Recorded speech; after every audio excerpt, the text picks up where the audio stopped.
What is going on, everyone, and welcome back to the channel. I hope you're all doing well. Now, today I've got for you a pretty dark and distressing story, to be honest. So I think I need to give a little bit of a trigger warning before we get into this. As you can probably tell by the title of this one, the man involved in this story is pretty darn disgusting. So before we get into this, just a warning that there is some controlling behavior throughout this. There's some threats, some abusive behavior, to be honest, and also some stalking as well. So without further ado, let's get into this story. Just the one for you in today's episode, but it's absolutely enthralling, and there are a few updates as well. Make sure you are subscribed so you never miss an episode like this. Let's go. I have 2 weeks to get away from my husband. This was originally posted on April 27th, 2024. I'm posting this on a throwaway account as my husband and in-laws all follow my main.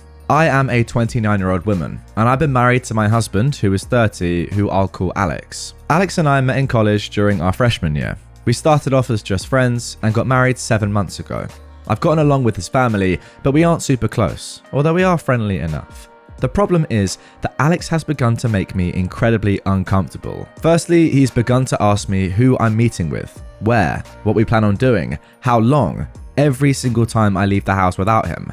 At first, I just thought he was being protective and a good partner, just in case something happened, but then he started checking my phone after the visits, vetting and researching each of my friends as well. He's also been pursuing me to link my bank account to his, as he's in charge of the finances, when he was perfectly fine with keeping them separate before. We fight about it almost every day. Finally, yesterday, when he was preparing to go on a work trip for 2 weeks in California, he demanded I wear a tracker so that he could keep an eye on me while he's gone. I can't do this anymore. I feel like I'm suffocating. And his family, who I've spoken to about his worrying behavior, just said he's being careful and protective as a good husband should. I need to gather my things together and find a way to be gone before he gets home without tipping him off. He's always threatened that if he ever found me cheating on him, he'd turn in divorce papers the same day. He keeps a filled out copy in his desk. I'm going to submit those the day I leave. But there's so much to do. Begin finding a new place to live, seeing if my job has any transfers available, packing and moving in 2 weeks. His return flight is May the 11th, so I need to move quickly. I'm posting here because I don't have any close family, and I can't risk dragging my friends into this as we share the same friends. I just needed a place to vent and ask if anyone has any advice on the easiest and safest way to do this. Well, as you can imagine, the people of Reddit came through after seeing this post and seeing OP in a time of massive distress and need, and they gave her so much advice. Let's get straight into the update that was posted just 1 day later. So, I've gotten a lot of support and helpful advice, along with questions that I thought I should clarify before I proceed with the update. Some asked why I'd be hiding things from Alex regarding going out and who I'm meeting with. I don't. I've got nothing to hide. However, when he begins to then double check everything I tell him, with the other people there, right down to each person I talked to and what I said, did I send any text messages? Did I order food? How much did I eat? That is when it started to feel like I was slowly being pushed into a corner. It didn't start off that bad, but it gradually grew worse over time. All of the Reddit subs my in-laws' families are part of are related to gardening and DIY, so I highly doubt they'll see this. If so, by the time they do, I'll hopefully be gone. I talked to my job and I explained things to my manager, and they promised to look into openings in other states to see if they could get me into one. They'll have an update on that in 3 days. I trust that my bank account is secured, considering he's tried to get into it before and failed. I found one camera in the kitchen, another in the living room, and one in our bedroom. As such, I've left them in place for now, and I've done all my planning in the bathroom, pretending I'm taking a bath. I'm honestly staying away from the domestic violence services, as my sister-in-law is unfortunately higher up in those, considering she volunteers there, and I have a feeling that if I did show up there, they would know in a heartbeat. I can't look for apartments until I get the update from work, but either or, I'm still going to be leaving the state. The day before I do, I'll be changing my number carrier and wiping my laptop and all of his electronics before so. I've met with 2 lawyers so far and had them look over the paperwork my husband had prepared, and both said that it did have some clauses in it that could have caused me some trouble down the line. What alarmed all of us was the fact that several of those clauses dealt with future children, not hypothetically, Like several here suggested, I have a feeling he fully intended on getting me pregnant to keep me trapped and tied to him. There are 3 other locations that my job could send me to, and I have, as a precaution, begun looking into all 3 cities and housing in those areas, just in case one of those is the one that they send me to. Even if they don't have an opening that they can push me into, then I'll just have to quit, move, and figure things out on my own. I have enough money to live and survive for a few months until I can pick up another job. Unfortunately, all of our friends are mutuals and would likely be unaware of the consequences of saying or sharing anything I do or say with my husband. I don't have any surviving close family, and obviously my in-laws are not a good resource to rely on. I'm on my own, unfortunately, other than the wonderful bonds that I've begun to make here. I'll update again if I get more information or something else happens. Otherwise, I'll update when my work gets back to me. I do plan on leaving before he returns though, just to make sure that I'm not anywhere near here at that time. Okay, so that is it for the second update, and I've got to say, so far, apart from the obvious stuff, the one thing that is sticking out to me is the fact that OP is saying that she's having to stay away from domestic violence services because her sister-in-law volunteers there. Now, as of yet, we haven't been introduced to OP's sister-in-law, but that just seems so horrifically backwards that she is worried and scared of going to somebody that volunteers for domestic violence services because she is related to the person that is enacting those things. I mean, that is just crazy. Who knows in reality what would happen if your sister-in-law did find out? I mean, you'd like to think that someone in that position would put their familial relations to the side and say, this is my job, this is what I volunteer for, to help people like you out. It doesn't matter if that's my brother. But based on what you're saying, maybe it would. Crazy stuff. Anyway, let's get into the second update now, posted on April the 30th, 2024, just a few days later. Good news! My work has an opening I qualify for that will not only shift me across the country, but also comes with a salary increase as well. I've started telling my in-laws and friends that I'm planning a surprise outing for when my husband gets back for just the 2 of us. This way, people don't give me odd looks if they see me out and about. I've even gone as far as asking my mother-in-law to show me his favourite recipes. Sorry guys, everything about that paragraph is just mental. OP has just said, this way people don't give me odd looks if they see me out and about. That is like insane. So I guess at this point of OP's life, she's worried about even going outside in case her husband's family see her? What the heck? Anyway, she continues. Meanwhile, I found a moving company that, while small, is willing to work in a storm. The reason is, in 5 days, we're supposed to get hit with a large storm front. I plan to shut off the breaker and say we lost power if he asks, just as several people here suggested, and even send him a short clip of the storm. I'll have all of my stuff moved that afternoon, and I'll be flying out once the weather has cleared enough to do so. I have a lawyer who will push my divorce through, and I filled out the necessary paperwork so that I don't have to be here for it.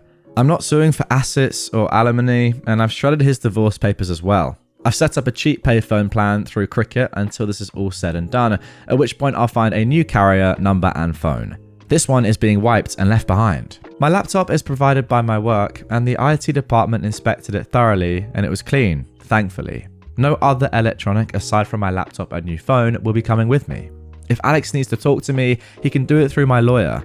I'm not sure if anything else will happen.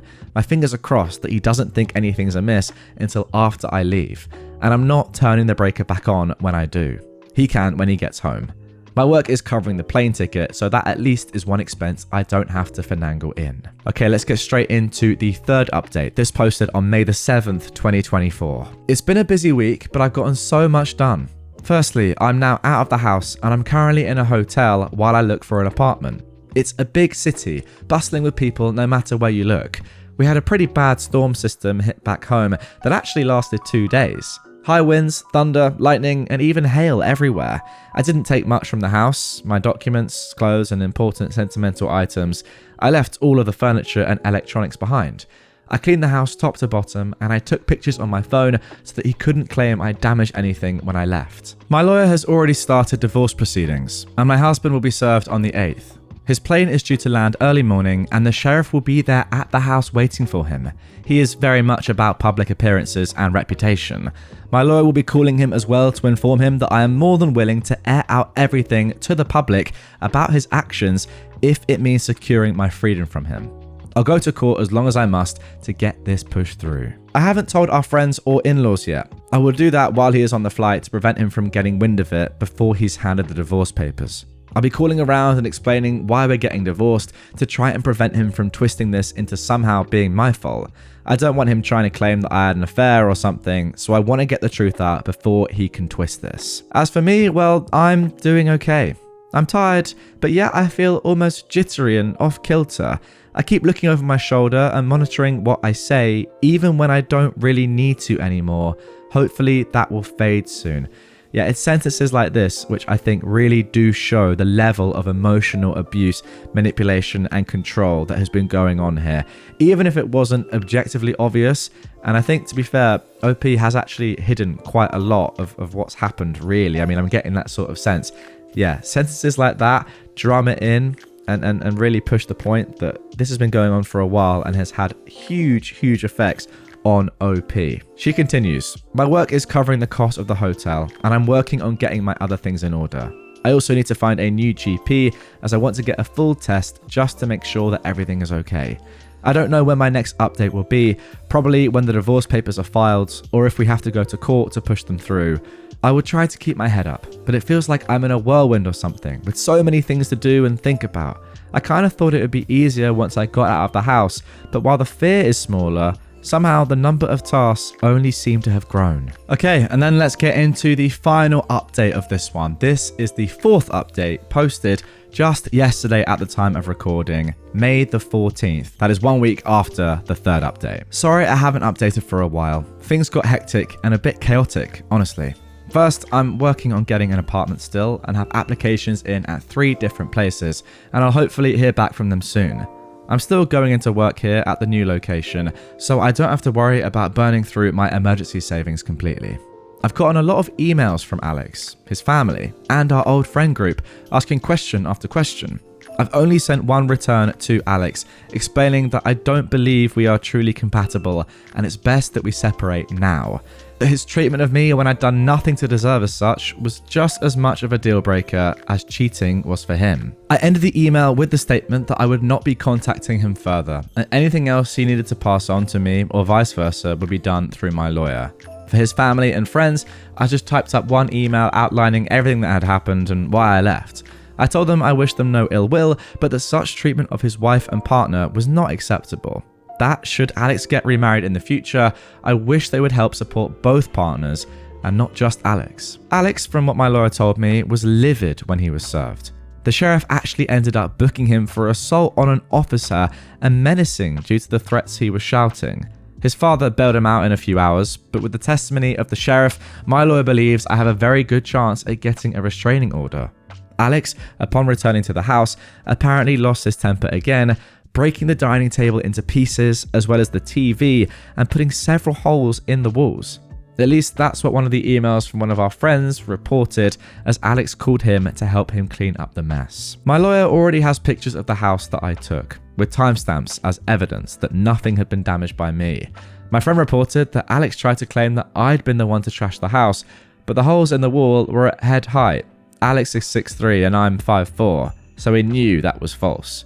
Either way, taking the pictures definitely will help me, so again, thank you everyone here for the advice, as I never would have thought of that on my own.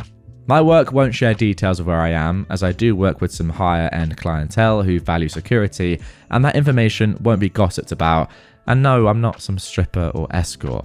I deal with contracts, notary, and business management. As such, even if Alex tried to use my work to find me, he wouldn't succeed. Okay, and that is the end of that one. I've got to say, at the very least, at least the end of that was positive, and it sounds as if OP is going to be able to move on with her life away from the horrors that have been that relationship. But, I mean, it doesn't take away from the fact that escaping from your abuser must be like a real life horror story. Just insane. Absolutely, I cannot put into words how terrifying that period of time must have been. As I mentioned, those few kind of sentences that OP included that I guess made us see what was really going on and the torment that she'd been under for all those years, I think show the reality of the situation. If anything, it actually felt like reading that OP was still like withholding information and still checking her shoulder even while writing the post, and not saying anything that was too drastic or, you know, the truth really, in case Alex or his family found the post. I mean, maybe I'm wrong there, but that was the feeling I was getting, that we weren't getting the real truth, and only in those little sentences did we really see the effect of what was going on and how much it had affected OP. But yeah, that is it for that one. Crazy story. Guys, leave your comments down below on that. What do you think? What do you think that the OP should do going forward? Do you think she's done the exact right thing? Do you think the advice that she took from Reddit was perfect? To be honest, I think it is. I think she's done really well to get to this point based on everything that's happened. But yeah, there we go. That is it for the story. Hope you enjoyed it.